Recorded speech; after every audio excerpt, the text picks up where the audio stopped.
Gloire à Jésus, que le nom du Seigneur soit béni. Je vous salue tous dans le précieux nom de notre Seigneur Jésus-Christ. Nous sommes aujourd'hui le dimanche, donc nous avons notre culte d'adoration, de célébration à l'honneur de notre Dieu, de notre Père. Et nous sommes dans une situation particulière, compte tenu de la circonstance que vous tous vous savez. Les mesures ont été prises, nous allons faire ce culte aujourd'hui en direct via les réseaux sociaux. Pour commencer, j'aimerais qu'on puisse prier le Seigneur, demander toujours au Seigneur de conduire toutes choses, de nous inspirer, voilà, de mettre les mots dans ma bouche et surtout de vous donner la compréhension de ce qui sera dit, d'ouvrir votre intelligence spirituelle afin que vous puissiez saisir ce qu'il sera dit en ce matin. Ensemble, on prie le Seigneur. Père, nous voulons te rendre grâce, nous voulons bénir ton Saint-Nom, nous voulons te dire merci pour ta fidélité, ta bonté. Encore une fois, nous te rendons grâce, Seigneur, parce que tu as permis que nous puissions nous réveiller ce matin avec la joie, la paix, l'énergie, la pêche, afin de pouvoir, Seigneur, célébrer ton nom, afin de pouvoir t'adorer, te magnifier. Seigneur, nous voulons te dire merci encore pour ta fidélité qui est sans défaut à notre égard. Merci pour ton peuple, merci pour toutes ces personnes qui sont en direct, qui sont connectés en train de suivre, Seigneur, cet enseignement qui sera donné. Père, je prie que tu puisses ouvrir leur intelligence, que tu puisses leur donner la compréhension, que tu leur accordes un esprit de sagesse, de révélation dans ta connaissance. Car c'est toi que nous voulons louer, c'est toi que nous voulons célébrer, Seigneur, en ce jour. Merci pour tout ce que tu fais, pour tout ce que tu accomplis, que toute la gloire te revienne au nom de Jésus. Amen. Amen. Amen. Donc nous allons passer à notre enseignement du jour. J'espère que vous avez vos Bibles, vous avez vos stylos, vous avez vos blocs-notes. Comme vous le savez, on met l'emphase, on met l'importance sur l'étude de la parole de Dieu parce que c'est très important. Ce que le Seigneur nous a laissé, pour ainsi dire, dans notre marche chrétienne, c'est la Bible, c'est la parole de Dieu. Pour vous montrer l'importance des Écritures, j'aimerais déjà prendre ce verset de Luc chapitre 24. C'est Jésus qui est ressuscité, mais qui n'a pas encore apparu à ses disciples.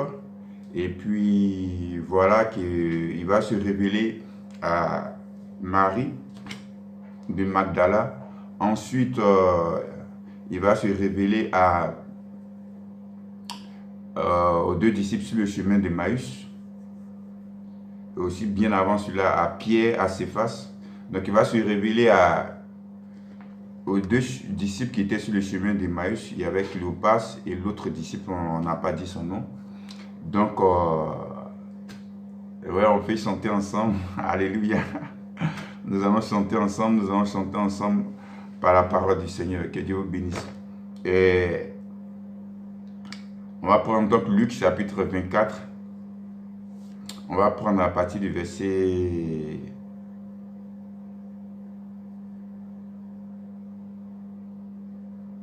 13.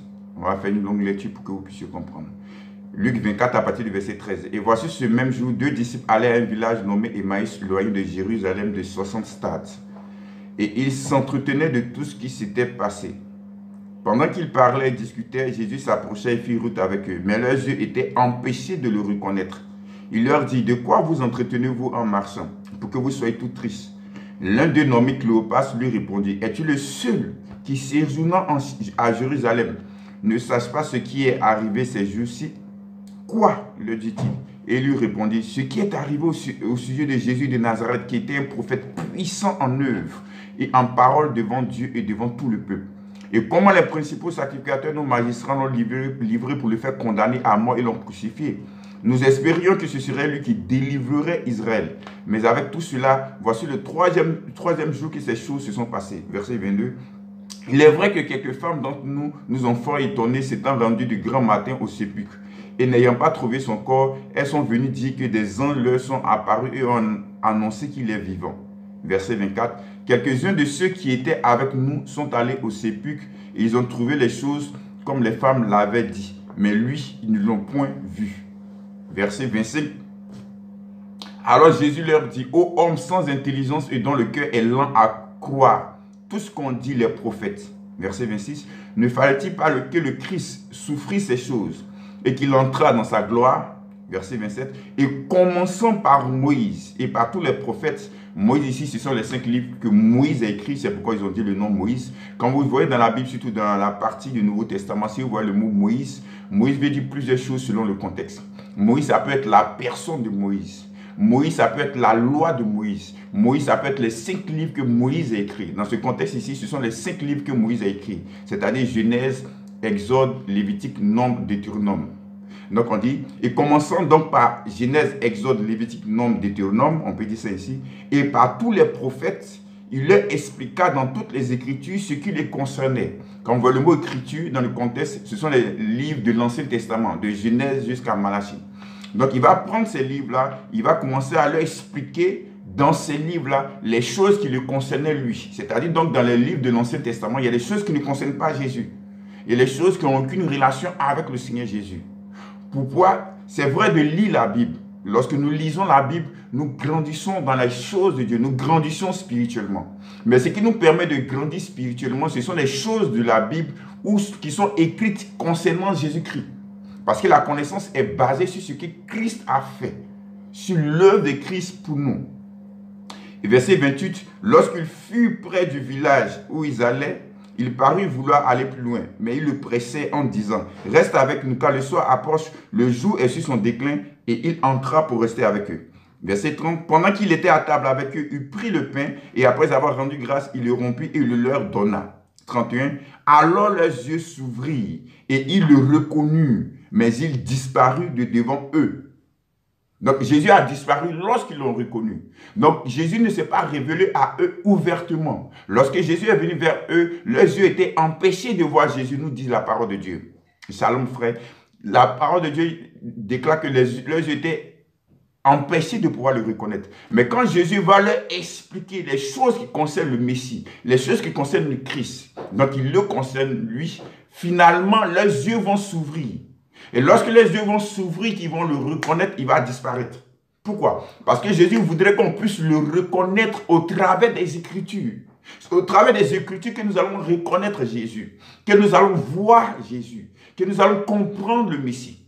Est-ce que vous comprenez? C'est pourquoi vous allez voir qu'il est important de comprendre que la croissance spirituelle est basée sur ce que Christ a accompli, sur ce que Christ a fait. C'est l'œuvre de Christ dans sa compréhension qui nous donne la croissance spirituelle, qui nous donne la maturité spirituelle. Donc, la prière aujourd'hui de dire, Seigneur, je veux te voir, je veux te voir.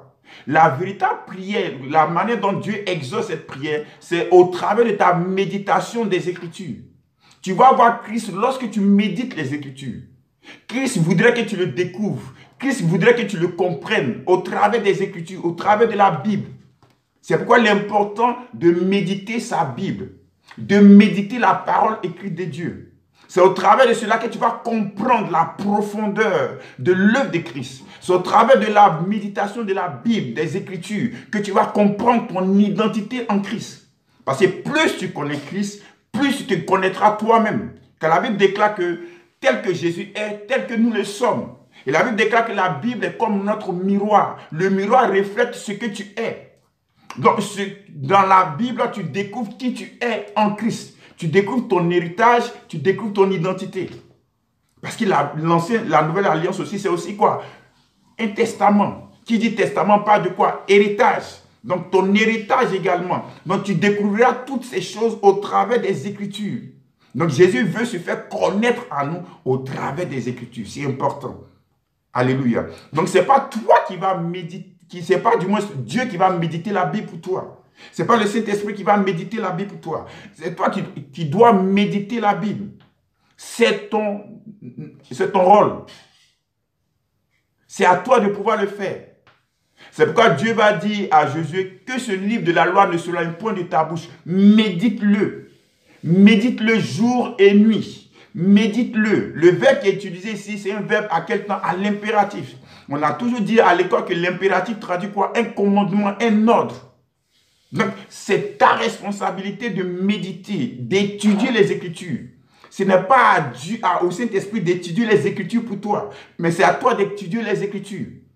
Donc, si tu ne veux pas étudier les Écritures, tu ne vas pas découvrir ton identité, tu ne vas pas découvrir ton héritage en Christ. Donc, c'est ta responsabilité. Donc, on ne cessera jamais assez de pouvoir le dire. Donc, c'est à toi de pouvoir lire la Bible. Dieu te donne la grâce de pouvoir avoir une Bible.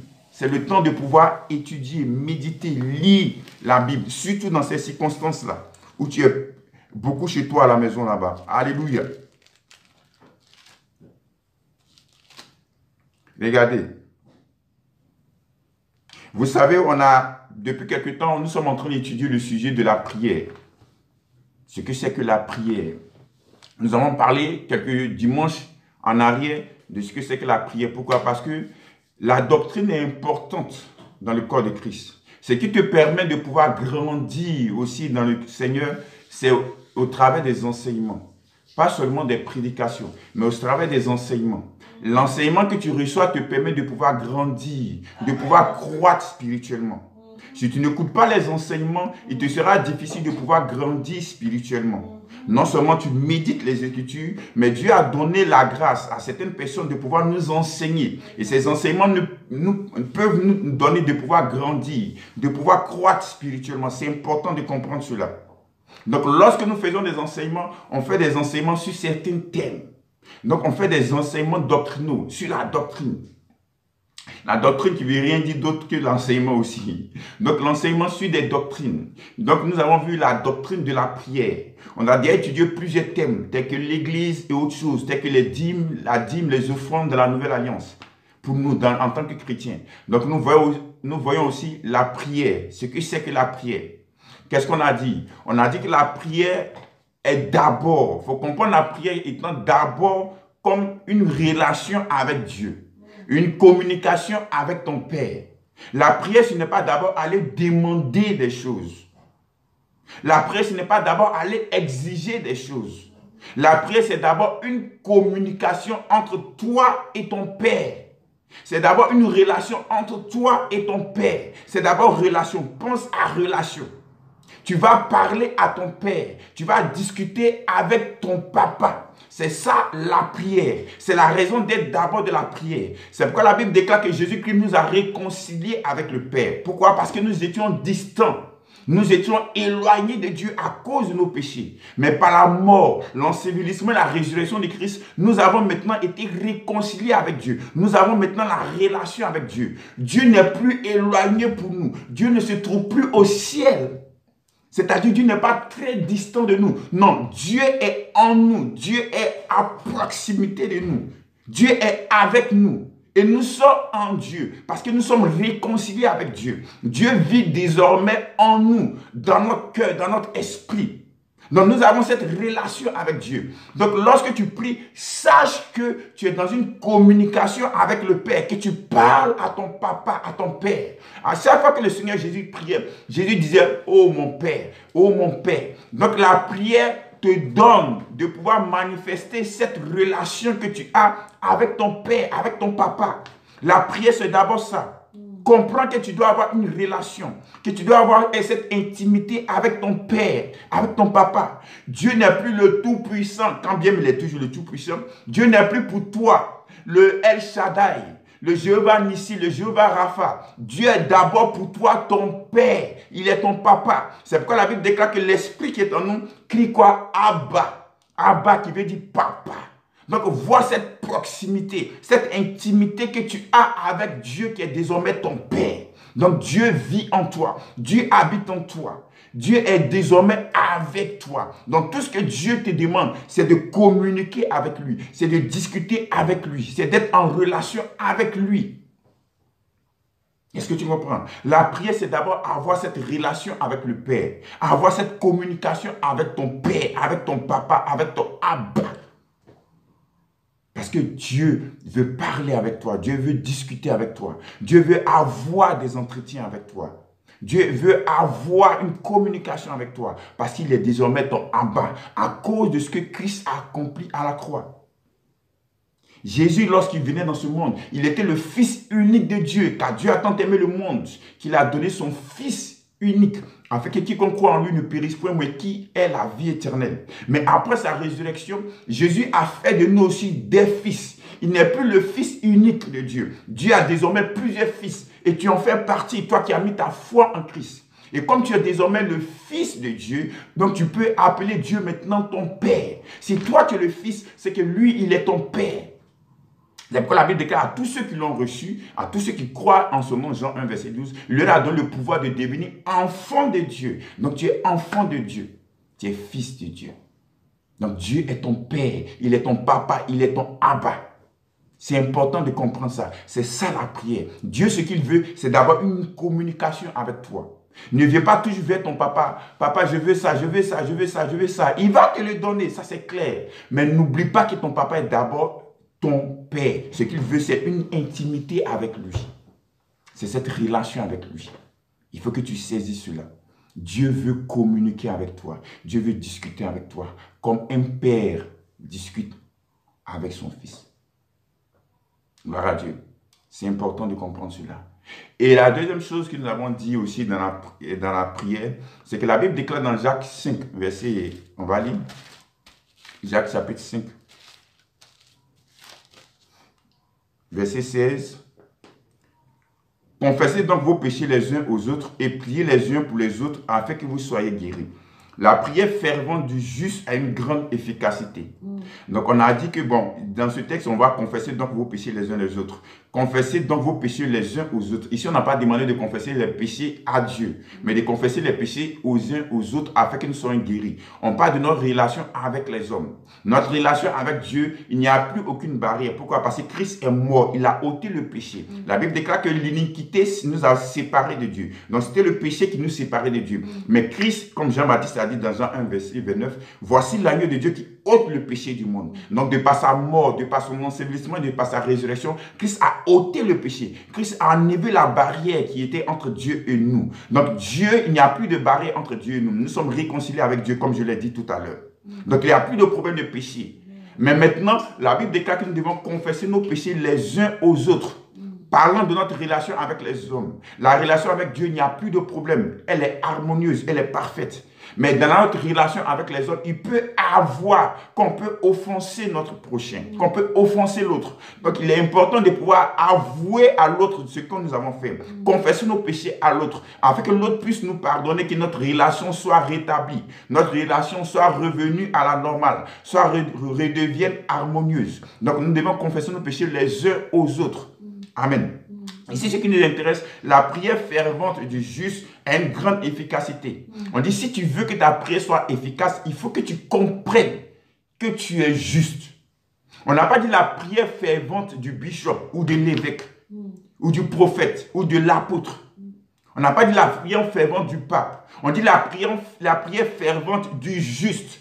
Il faudrait que tu comprennes que tu es juste. Que tu es juste par quoi? Que tu es justifié non pas par tes œuvres, mais tu es justifié par ta foi en Christ. C'est important. Lorsque tu entres, lorsque tu es dans cette intimité du monde avec le Père, réalise que tu es juste.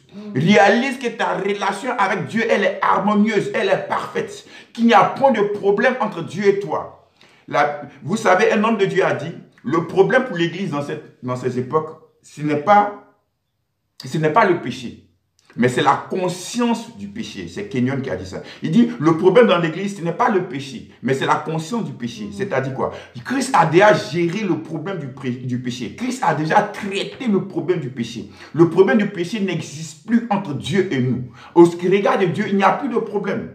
Vous voyez, lorsque le peuple d'Israël était en esclavage en Égypte et qu'il devait sortir de l'esclavage, la dernière plaie qui s'est manifestée, c'est au travers de l'ange de la mort. Mais qu'est-ce que Dieu va donner comme instruction à Moïse? Dieu va dire à Moïse, tuez l'agneau, prenez le sang et mettez sur les linteaux de porte. Lorsque je verrai le sang, je passerai outre. Ou l'ange de la mort passera outre lorsqu'il verra le sang. Vous voyez, le peuple d'Israël, ou les gens d'Israël étaient dans la maison. Ils étaient à l'intérieur de la maison. Ils ne voyaient pas le sang pendant qu'ils étaient à l'intérieur de la maison. Parce que le sang était mis à l'extérieur de la maison. En d'autres termes, il était mis sur les linteaux de porte. Est-ce que vous voyez? Donc Dieu dit, quand je verrai le sang. Donc c'est Dieu qui voit le sang. Vous comprenez? Dieu, lorsqu'il voit, lorsqu'il regardait la maison où il y avait le sang, il ne voyait pas l'intérieur, il ne voyait pas les habitants, il voyait seulement le sang. À cause du sang, il les voyait donc justes, il les voyait donc épargnés par la mort. De la même manière, Dieu aussi, lorsqu'il nous voit, il ne nous voit pas avec nos œuvres. Il voit le sang de Christ. C'est pourquoi la Bible déclare que nous sommes cachés en Christ. Et quand nous sommes cachés en Christ, Dieu ne nous voit pas. Regardez, voici ce stylo-là. Et voici la Bible. Le stylo représente le chrétien. Et la Bible représente Christ. Voici le stylo qui est le chrétien. Le chrétien, le croyant en Christ, il est en Christ. Vous voyez, le croyant est en Christ. Comme ça, nous sommes cachés en Christ. Lorsque Dieu, moi je suis Dieu là dans cette parabole, dans cette histoire, lorsque je regarde, je ne vois pas le stylo, je ne vois pas le croyant, mais je vois la Bible qui est Christ. Donc lorsque Dieu nous regarde, Dieu ne voit pas nous, mais Dieu voit Christ. C'est pourquoi Paul dit, si je vis, ce n'est plus moi qui vis, mais c'est Christ qui vit en moi. Nous avons revêtu Christ. Vous comprenez? Donc c'est Christ que Dieu voit. Donc, Dieu voit le sang de Christ. Dieu voit l'œuvre que Christ accomplit. Donc, Dieu nous voit juste au travers de l'œuvre de Christ. Vous voyez, l'œuvre de Christ est tellement puissante, est tellement merveilleuse, qu'elle nous donne d'être juste aux yeux de Dieu. Non pas au travers de nos œuvres, mais au travers de notre foi en Christ. La Bible déclare dans Romains 5, on va lire. Romains chapitre 5. Romains 5, verset 1. Étant donc justifiés par la foi, nous avons la paix avec Dieu par notre Seigneur Jésus-Christ. On dit, étant donc justifiés par la foi. Nous ne sommes pas justifiés par les œuvres. Si nous étions justifiés par les œuvres, c'est que Christ ne serait pas obligé de venir. La raison d'être de la venue de Christ serait vaine. Pourquoi? Parce qu'avant, dans l'ancienne alliance, les gens étaient justifiés par les œuvres. C'est au travers de ce qu'ils faisaient qu'ils étaient déclarés justes aux yeux de Dieu. Dans la loi de Moïse, il fallait que tu fasses ceci, il fallait que tu fasses cela, il fallait que tu fasses ceci. Il fallait que tu obéisses à tous les commandements pour être juste aux yeux de Dieu. Donc Christ n'avait pas besoin de venir si on était tous justifiés par nos œuvres. Mais Christ est venu parce que Christ savait que nous étions nés pécheurs. Nous avons la nature de pécheurs. Donc il nous arrivait de commettre des péchés. Vous voyez, donc Christ va venir prendre notre place dans la mort parce que le salaire du péché, c'est la mort. Nous étions donc voués à la mort. Et Christ qui était sans péché ne devait pas mourir. Mais pourquoi est-ce qu'il est mort? Parce qu'il a pris ta place, il a pris ma place. Vous comprenez? Donc Christ va prendre notre place à la mort. Donc la Bible déclare, étant justifié par la foi. Donc c'est parce que tu crois en ce que Christ est mort à ta place. Tu crois en ce que Christ a fait, c'est pour toi qu'il a fait. Comme tu crois en cela, tu es justifié aux yeux de Dieu. C'est ça la bonne nouvelle, c'est ça l'évangile. L'évangile, le mot évangile grec, ça veut dire bonne nouvelle.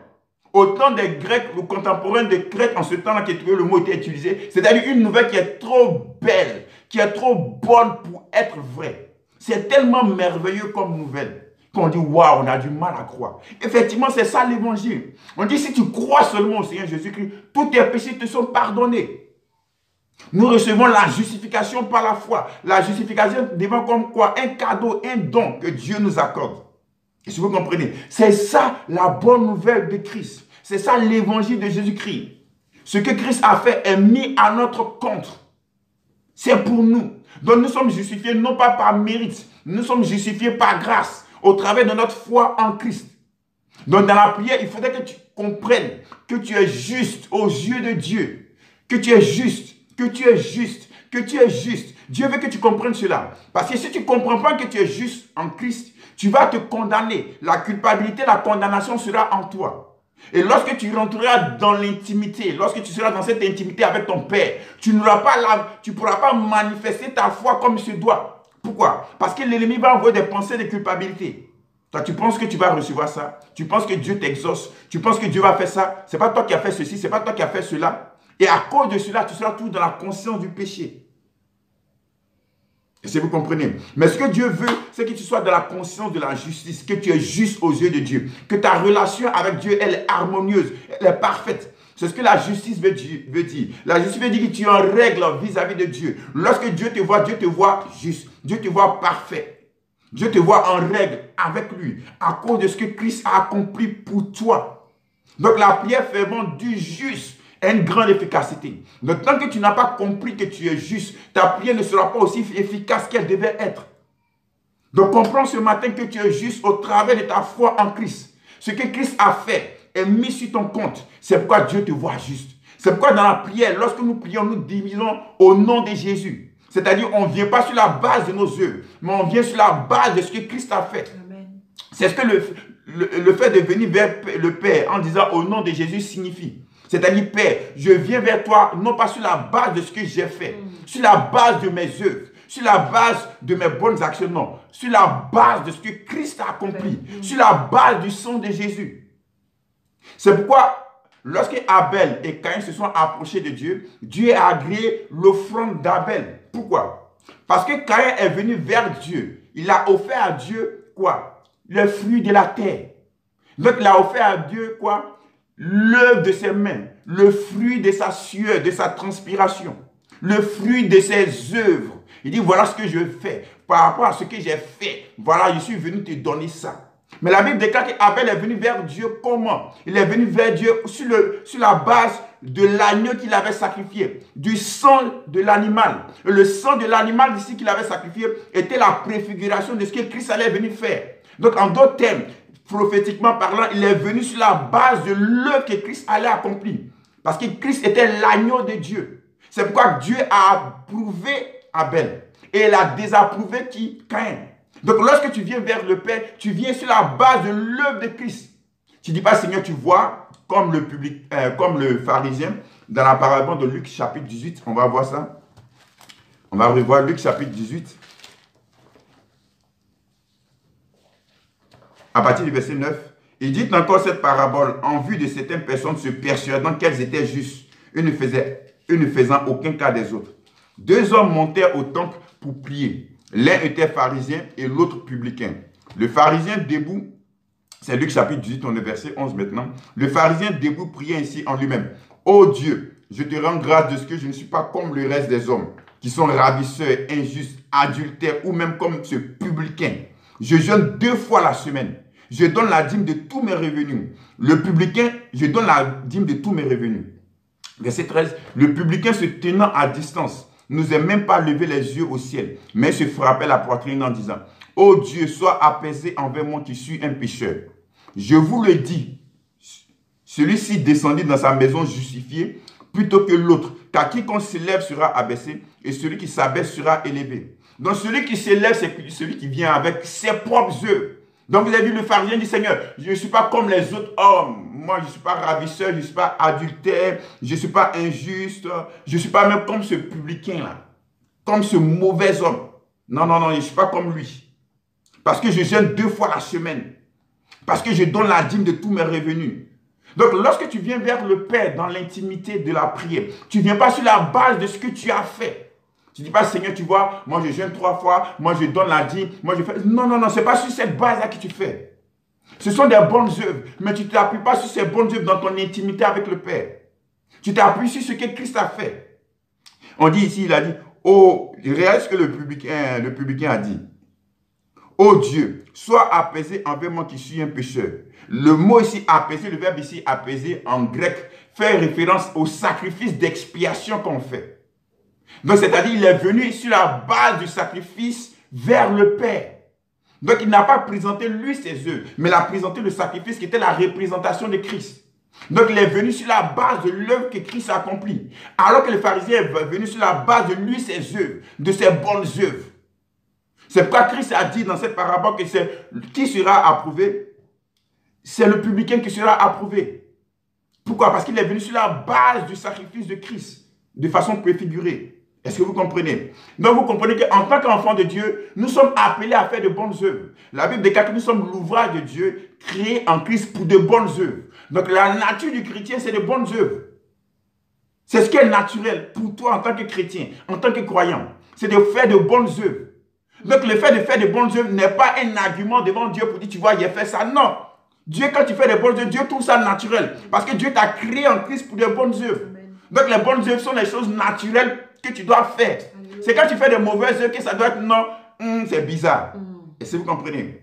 Donc, tu ne viens pas vers Dieu sur la base des bonnes œuvres. Seigneur, tu vois, moi, j'évangélise tous les jours. Seigneur, tu vois, moi, je prie pour les gens. Seigneur, tu vois, moi, je donne de la nourriture aux pauvres. Seigneur, tu vois, non, non, non, ce n'est pas sur cette base-là que tu viens. Tu viens sur la base de l'œuvre que Christ a accomplie. Tes bonnes œuvres sont la nature, sont ta nature. Donc, c'est ce que tu dois faire naturellement, normalement. Si c'est quelque chose dont tu dois faire naturellement, tu ne dois pas te glorifier pour cela. Tu ne dois pas t'enorgueillir pour cela. Parce que ça fait partie de ta nature. Amen. Un chauffeur ne doit pas se prévaloir, dire, non, tu vois comme je conduis bien la voiture. Non, tu es chauffeur, c'est ton rôle, c'est ta nature, c'est ton métier. Ton métier, c'est de conduire. Donc, le fait de bien conduire ne doit pas être pour toi un orgueil, un exploit. Est-ce que tu comprends? Donc, en tant que chrétien, c'est nous, nos bonnes œuvres font partie de notre nature. Parce que nous avons été créés en Christ pour de bonnes œuvres. Tu veux voir cela? Éphésiens chapitre 2. Éphésiens chapitre 2, à partir du verset 8. Car c'est par la grâce que vous êtes sauvés par le moyen de la foi. Et cela ne vient pas de vous, c'est le don de Dieu. Verset 9. Ce n'est point par les œuvres afin que personne ne se glorifie. Donc tu ne te glorifies pas par tes œuvres. Car nous sommes, verset 10, car nous sommes son ouvrage, ayant été créés en Jésus-Christ pour de bonnes œuvres que Dieu a préparées d'avance afin que nous les pratiquions. Nous avons été créés en Jésus-Christ pour de bonnes œuvres, afin que nous puissions pratiquer ces bonnes œuvres. Lorsque tu pratiques ces bonnes œuvres, ce n'est pas quelque chose d'extraordinaire. Non, c'est ta nature. C'est Dieu qui t'a créé au travers de cela. Donc, tu ne fais que manifester ta nature en Christ. Amen. Donc, comprenez cela. Donc, il faut comprendre que tu es juste aux yeux de Dieu. Non pas à cause de tes bonnes œuvres, non pas à cause de ce que tu fais, mais sur la base de ce que Christ a fait. Donc, étant donc justifié par la foi, nous avons la paix avec Dieu. Dis, je suis juste. Je suis juste. Je suis juste. Je suis juste. Dis encore, je suis juste. Je suis juste. 2 Corinthiens chapitre 5 verset 21. Alléluia. Pour montrer combien de fois ce que Christ a fait te donne la justice. Alléluia. Merci Jésus. Jésus qui n'a point connu le péché, 2 Corinthiens 5 verset 21. Jésus qui n'a point connu le péché, Dieu l'a fait devenir péché pour nous, afin que nous devenions en lui, en Jésus, justice de Dieu. Donc nous sommes devenus justice de Dieu en Christ. On dit Jésus qui n'a point commis le péché, Dieu l'a fait devenir péché pour nous. Comment Jésus est devenu péché pour nous? En péchant, non. En posant des actes de péché, non. En recevant sur lui nos péchés. Et comment est-ce que nous sommes devenus aussi justes? En posant des actes de justice, non. En recevant sa justice. Donc il y a eu un échange dans ce qu'on appelle la doctrine de substitution. Il y a eu un échange entre Jésus et nous. Jésus qui est juste et nous sommes pécheurs. Jésus qui ne mérite pas la mort parce qu'il n'a jamais péché, il va recevoir nos péchés et la mort. Et nous qui devons recevoir la mort, nous allons recevoir la justice de Christ et nous allons recevoir la vie. Il y a donc échange. Jésus qui est juste et qui est vie. Et nous qui sommes quoi? Péché et mort. Donc Jésus va nous donner sa justice et sa vie. Et nous allons donner à Jésus. D'abord, c'est nous qui donnons d'abord à Jésus le péché et la mort. Et Jésus nous donne ensuite sa justice et sa vie. Donc il y a eu un échange. C'est pourquoi dans la loi de Moïse, qui était la préfiguration sur ce que Christ allait faire, qu'est-ce qui va se passer? Lorsqu'un juif pêche, il envoie vers le sacrificateur un agneau sans défaut, sans tache, qui représente la pureté, la sainteté de l'agneau, de l'animal. Et quand le sacrificateur finit d'examiner l'animal qui voit que l'animal est OK, qu'est-ce qu'il fait? Il demande aux juifs de confesser ses péchés sur l'animal. Donc l'animal va prendre les péchés de l'homme pécheur. Et ensuite, qu'est-ce qui va se passer? Le péché va prendre la justice, pour ainsi dire, de l'animal. Parce que l'animal était sans défaut, sans tache. Donc il était le symbole de la sainteté, de la pureté. Donc l'animal va transmettre sa pureté, sa sainteté à l'homme. Et l'homme va donner à l'animal ses péchés. Donc c'est ce qui s'est passé avec Christ. Donc Christ va prendre nos péchés. Lui qui n'a point commis le péché, Dieu l'a fait devenir péché pour nous. Afin que nous devenions en Christ justice de Dieu. Donc comprends, réalise que tu es justice de Dieu.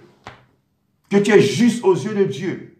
Déclare, je suis juste aux yeux de Dieu. Oh, parce que cela doit être imprégné dans ton esprit. Tu es juste, tu es agréable, tu es en règle vis-à-vis de Dieu. Lorsque Dieu te voit parfait à cause du sang de Christ, à cause de l'œuvre que Christ a accomplie à la croix, de sa mort, de son ensevelissement et de sa résurrection, à cause de tout ce qu'il a fait. Dieu te voit juste. C'est pourquoi Romains 8:1 dit, il n'y a plus de condamnation pour ceux qui sont en Jésus-Christ.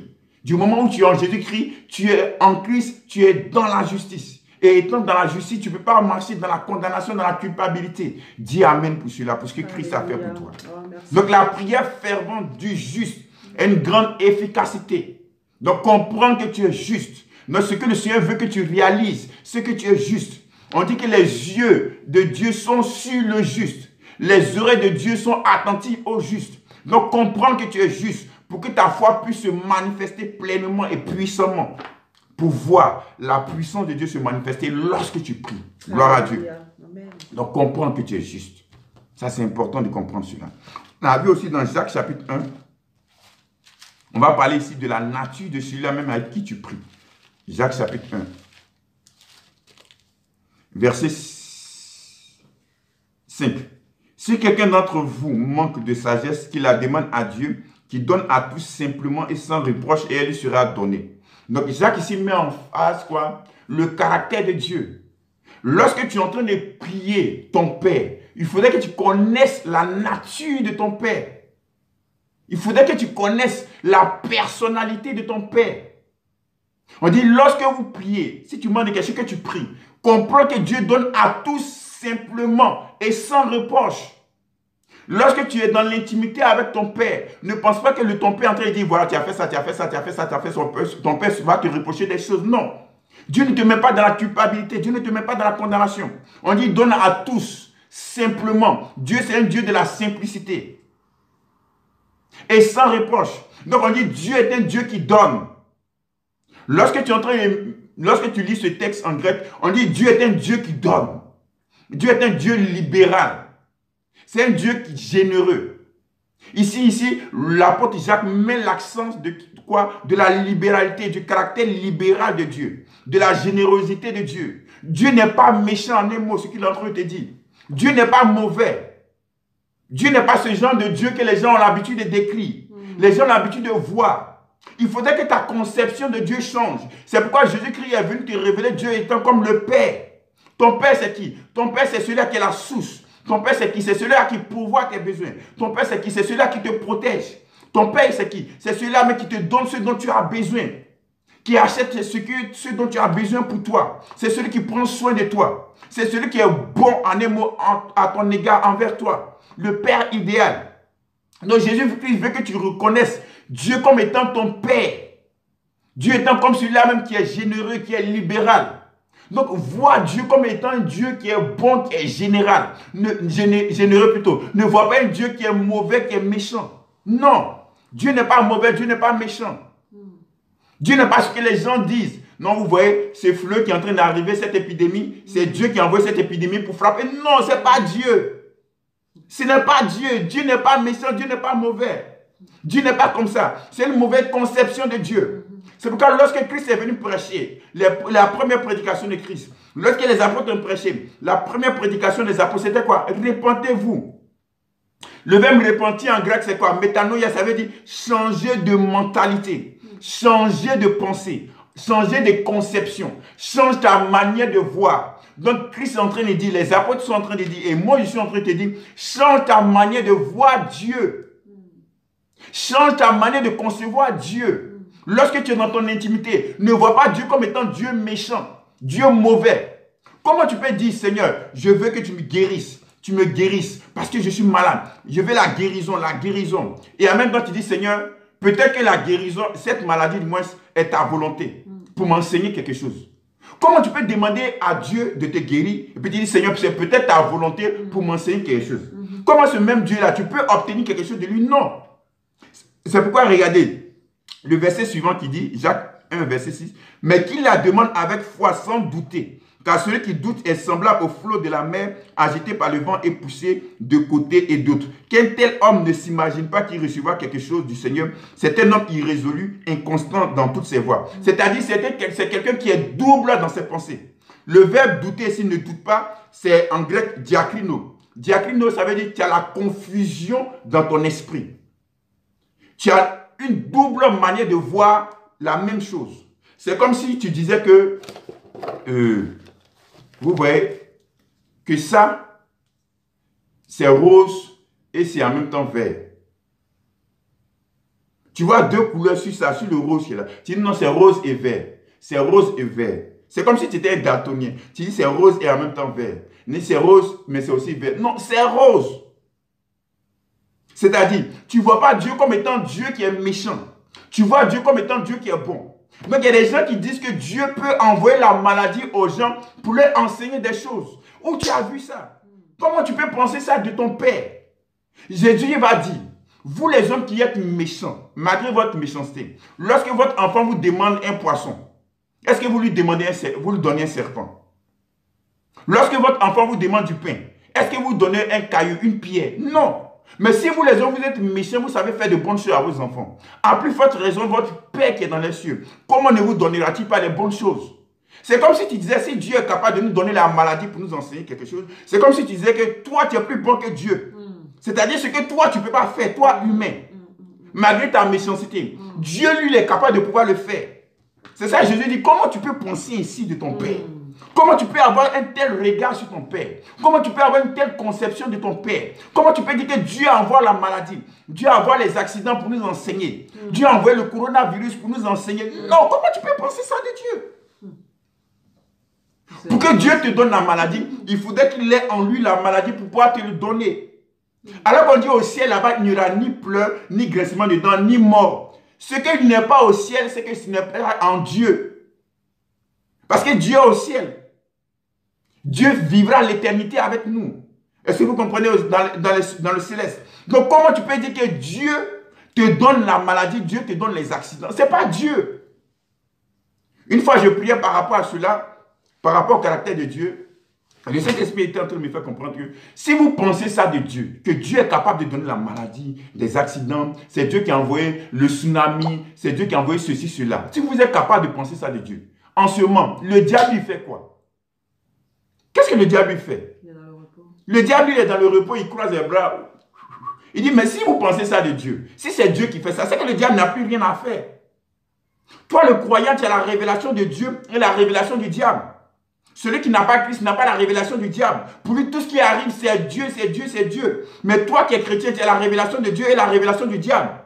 Parce que Jésus est la lumière. Jésus est venu mettre en lumière la manifestation des démons de Satan. C'est pourquoi lorsque Jésus est venu dans son ministère, il a chassé beaucoup les démons. Les gens étaient étonnés. Quoi? Dans ces maladies qu'on voyait, c'était l'œuvre des démons qui étaient cachés derrière. Parce qu'ils ne savaient pas ça. Parce que Christ est venu mettre à nu, dévoiler les œuvres des ténèbres. Vous comprenez? C'est pourquoi il y a la lumière. Il est venu dévoiler ce que Satan faisait dans le secret. Satan était caché derrière ces choses-là. Mais il n'était pas visible. Et on accusait Dieu. On pensait que c'était Dieu. Mais maintenant que Jésus est venu révéler, dévoiler les œuvres des ténèbres. On a compris que c'était Satan, on a compris que c'était les démons. Donc ce n'est pas Dieu qui est la base. Pourquoi tu peux accuser ton père de ceci, de cela? Donc Dieu est attristé lorsque les chrétiens pensent ça de lui. Lorsque les chrétiens s'imaginent ces choses-là de lui, pensant que c'est Dieu qui fait ces choses-là, c'est Dieu qui est la base, c'est Dieu qui est ceci, c'est Dieu qui est la base. Non, ce n'est pas Dieu. Est-ce que vous comprenez? Regardez l'histoire de Jonas. Jonas qui était dans un bateau. Et Jonas va écrire, Dieu envoya un vent impétueux pour le faire mourir. Ça c'est Jonas qui écrit. C'est selon lui sa conception. Lorsque les gens de l'ancienne alliance, ils n'étaient pas régénérés. Ils n'avaient pas le Saint-Esprit en eux. Ils n'avaient pas cette révélation que nous avons de Dieu. Ils n'avaient pas cette compréhension, cette connaissance que nous avons de Dieu. Non, ils étaient limités dans leur compréhension de Dieu. Donc pour lui, le vent impétueux qui était arrivé, c'était Dieu qui l'avait envoyé. Mais dans la nouvelle alliance, regardez dans les évangiles, lorsque Jésus était avec ses disciples dans la barque, ils étaient sur la mer de Génézareth. Et lorsque le vent impétueux est venu, le même vent impétueux qui était venu dans le bateau de Jonas, ce même vent impétueux aussi est venu lorsque Jésus était dans la barque avec ses disciples. Ses disciples étaient apeurés. Et la Bible déclare que Jésus dormait tranquillement. Maintenant, si c'était la volonté de Dieu, ou en d'autres termes, si c'était Dieu qui était l'auteur de ce vent impétueux, lorsqu'ils ont réveillé Jésus, qu'est-ce que Jésus a fait? Il a menacé la tempête. Il a dit, tais-toi. Et la Bible déclare qu'il y a eu un grand calme. Et la tempête s'est apaisée. Si c'était Dieu qui était derrière, pourquoi est-ce que Jésus peut réprimander ce que Dieu est en train de faire? Pourquoi Jésus peut aller contre la soi-disant volonté de Dieu? Donc Jésus savait que ce n'était pas Dieu. Jésus savait que Dieu n'était pas l'auteur des catastrophes, n'était pas derrière la catastrophe. C'est pourquoi Jésus s'est levé, il a exercé son autorité, il a prié. Il a déclaré. Et cela s'est calmé. Donc Dieu n'est pas l'auteur de ces choses. Dieu n'est pas derrière. Est-ce que vous comprenez? Ce n'est pas Dieu. Donc dans notre intimité, dans la prière avec Dieu, ne vois pas Dieu comme étant un Dieu méchant, un Dieu mauvais. Il ne faut pas avoir une double confusion dans ton esprit. Lorsque tu es en train de manifester, tu recherches ta guérison physique. Ne pense pas que c'est peut-être Dieu qui m'a donné cette maladie pour m'enseigner quelque chose. Non. Lorsque Dieu veut enseigner, Dieu utilise la parole. Regardez 2 Timothée chapitre 3. 2 Timothée chapitre 3, verset 16. Toute écriture est inspirée de Dieu et utile pour enseigner, pour convaincre, pour corriger, pour instruire dans la justice. Donc, toute écriture de Dieu est inspirée de Dieu. Pourquoi? Pour corriger aussi. Donc, quand Dieu veut te corriger, Dieu vient avec quoi? La parole. Donc, ce que je suis en train de te dire actuellement, l'Esprit de Dieu est en train de te corriger. Il est en train de te châtier. Donc Dieu est en train de corriger ta mauvaise manière de le percevoir, de le concevoir, de le voir. C'est comme ça Dieu corrige. C'est comme ça Dieu châtie. C'est comme ça Dieu instruit. Dieu ne va pas venir utiliser l'accident pour te faire du mal. Non, c'est pas comme ça. Jacques chapitre 1. Jacques chapitre 1, versets 16 et 17. Ne vous y trompez pas, mes frères bien-aimés. Jacques dit, ne vous y trompez pas, mes frères bien-aimés. Ne vous y trompez pas. Dans le caractère de Dieu, ne te trompe pas. Parce que ça part toujours du caractère de Dieu. Ne vous y trompez pas. Donc, c'est-à-dire, mes frères bien-aimés. Donc, il parle ici aux croyants, aux chrétiens. Ne vous y trompez pas, mes frères bien-aimés. Donc, tu peux te tromper. Tu peux avoir une mauvaise compréhension des choses. Ne vous y trompez pas, mes frères bien-aimés. Verset 17. Toute grâce excellente et tout don parfait descend d'en haut, du Père des Lumières, sur lequel il n'y a ni changement, ni ombre de variation. Donc, toute grâce excellente et tout don parfait descend d'en haut du Père de Lumière, sur lequel il n'y a ni changement, ni ombre de variation. C'est-à-dire, Dieu a toujours été le même depuis Genèse jusqu'à la fin. Dieu ne change pas. Ce que Dieu est aujourd'hui, c'est ce qu'il a été. Et ce qu'il a été, c'est ce qu'il sera. Dieu est le même, Dieu ne varie pas, Dieu ne change pas. Dans toutes ces choses, dans les Écritures, dans les livres de l'Ancien Testament, où ils ont accusé Dieu, ce n'est pas Dieu. Dieu n'est pas méchant, Dieu n'est pas mauvais. C'est pourquoi Jacques dit, ne vous y trompez pas. Arrêtez de vous désabuser. Arrêtez de pouvoir vous tromper. Arrête de penser ces choses de Dieu. Toute grâce excellente, tout don parfait descend d'en haut, du Père des Lumières. On a dit dans la prière que ce que Dieu donne est un rapport avec son caractère. Ce que Dieu nous offre à l'intérieur est manifester le caractère de Dieu. Donc toute grâce excellente, donc Dieu est excellent, et tout don parfait, donc Dieu est parfait, vient d'en haut du Père de lumière sur lequel il n'y a ni ombre de variation. C'est le Père de lumière, il n'y a pas de ténèbres en lui. Il n'y a pas de choses mauvaises, ténébreuses en lui.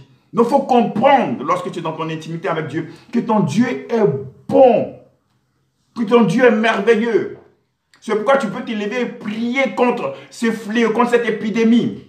Parce que tu sais que ce n'est pas Dieu qui est à l'origine. Tu sais que Dieu n'est pas derrière. Tu te lèves et puis tu pries. Tu commandes à la maladie de partir. Tu commandes au mal de partir. Tu commandes à l'épidémie de partir. Tu exerces ton autorité. Parce que tu as compris que ce n'est pas Dieu qui est derrière ces choses-là. C'est important de comprendre cela. Il faut que tu comprennes le caractère de ton Père.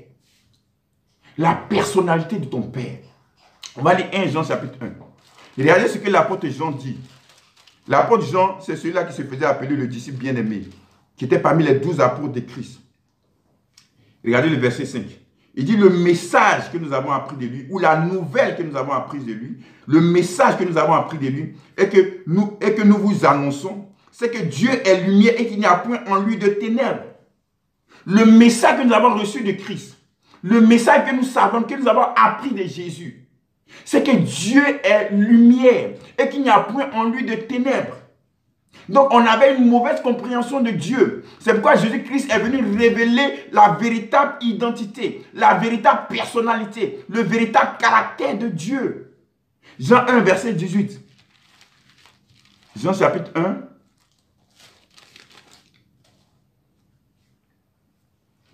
Personne n'a jamais vu Dieu. Jean 1, 2. Personne n'a jamais vu Dieu. Le Fils unique qui est dans le sein du Père est celui qui l'a fait connaître. Le Fils unique qui est dans le sein du Père est celui qui l'a fait connaître. Donc personne n'a jamais vu Dieu. Abraham n'a jamais vu Dieu. Moïse n'a jamais vu Dieu. Job n'a jamais vu Dieu. Élie n'a jamais vu Dieu. Abel n'a jamais vu Dieu. Adam n'a jamais vu Dieu. On dit personne. C'est Jésus même qui déclare. Personne n'a jamais vu Dieu. Ils ont vu des représentations de Dieu. Ça pouvait être des anges. Lorsque Moïse était sur la montagne sainte, comme vous appelez, la montagne d'Horeb, celui qui l'a vu, c'est qui? Ce n'était pas Dieu. Moïse n'a jamais vu Dieu. Seigneur, fais-moi voir ta gloire. Jésus a dit, personne ne peut me voir et vivre. Donc en ce temps, pourquoi? Parce que personne n'était régénéré. Il n'avait pas encore le Saint-Esprit en eux. Donc personne n'a jamais vu Dieu. Donc Moïse même n'avait jamais vu Dieu. Tu veux voir cela? Actes chapitre 7. Actes chapitre 7. On va lire verset 30. Verset 38 et verset 53. Actes chapitre 7, verset 30. 40 ans plus tard, ça c'est Étienne qui est en train de parler. 40 ans plus tard, un ange apparut à Moïse au désert de la montagne de Sinaï, dans la flamme d'un buisson en feu. Donc, Étienne dit que c'est un ange qui est apparu à Moïse. Ce n'est pas Dieu. Verset 38. C'est lui qui, lors de l'assemblée au désert, étant avec l'ange qui lui parlait sur la montagne de Sinaï, et avec nos pères, reçut des oracles vivants pour nous les donner. Donc, il a reçu les oracles d'un ange. L'ange qui lui a apparu sur la montagne de Sinaï. Verset 53. Vous qui avez reçu la loi d'après des commandements d'anges et qui ne l'avez point gardée. Donc, toute la loi a été donnée par des anges. Donc, ils ont vu des anges. Ils ont rencontré des anges. Ils ont eu l'expérience avec des anges. Jamais Dieu. Donc, ils avaient une certaine conception de Dieu. Donc, leur compréhension de Dieu était limitée. Pourquoi? Parce qu'ils ont rencontré des anges. Ils n'ont pas rencontré Dieu. Et comme ils avaient souvent une mauvaise conception de Dieu, qu'est-ce que Christ va venir faire? Christ va venir maintenant nous révéler le Père, qui est véritablement Dieu. Donc le Fils est venu nous révéler, nous faire connaître qui était véritablement le Père, qui est véritablement Dieu. Et Jean va dire, comme on a vu qu'en lui, il est lumière. En lui, il n'y a point de ténèbres. Donc en Christ, en Dieu, il n'y a point de ténèbres. Il n'y a point de mal. On va voir cela dans Jacques chapitre 1 toujours. Jacques chapitre 1, à partir du verset 13. Que personne, lorsqu'il est tenté, ne dise, c'est Dieu qui me tente. Car Dieu ne peut être tenté par le mal et Dieu ne tente lui-même personne. Donc Dieu, ce n'est pas Dieu qui te tente, ce n'est pas Dieu qui t'éprouve. Parce que, regardez, on va réfléchir logiquement, spirituellement parlant. Pourquoi est-ce que, si tu dis c'est Dieu qui est en train de t'éprouver, pourquoi Dieu veut t'éprouver? Tu vas dire Dieu est en train de t'éprouver pour voir si tu es capable de... Alors que la Bible déclare que Dieu est omniscient. C'est-à-dire Dieu sait déjà toutes choses. Donc Dieu sait ce qui va arriver. Donc comment Dieu peut te tenter pour savoir si tu vas faire ça alors qu'il sait ce que tu vas faire? Donc ça n'a pas de logique. Non, ce n'est pas Dieu qui t'éprouve. Ce n'est pas Dieu qui te tente. Dieu ne tente pas les gens. On dit que Dieu ne tente pas les gens par le mal. Parce que le mal ne peut pas lui-même le tenter. Le mal ne peut pas venir dire à Dieu, bon, tu vois telle personne, il faut faire cette personne-là, tu vas voir si la personne. Non, le mal ne peut pas venir tenter Dieu. Parce que Dieu ne tente lui-même personne par le mal. Dieu n'utilise pas le mal pour faire des choses aux hommes. Non, ce n'est pas Dieu. Ce n'est pas la manière de fonctionner de Dieu. Ce n'est pas le caractère de Dieu. Ce n'est pas la personnalité de Dieu. Non, si tu es dans le doute, c'est-à-dire si tu es dans la confusion, tu ne pourras pas recevoir de Dieu. Parce que Dieu a déjà tout accompli en Christ. C'est pourquoi Isaac a dit qu'un tel homme ne s'imagine pas recevoir de Dieu. La foi ici en question, ce n'est pas pour amener Dieu à faire. Mais la foi ici en question, c'est pour recevoir ce que Dieu a déjà fait en Christ. Tu ne pourras pas bénéficier. En d'autres termes, tu ne pourras pas jouir de ce que Dieu a fait pour toi en Christ. Parce que tu es inconstant. Parce qu'aujourd'hui, tu penses que cette maladie ne vient pas de Dieu. Demain, tu penses que cette maladie vient de Dieu. C'est Dieu qui a donné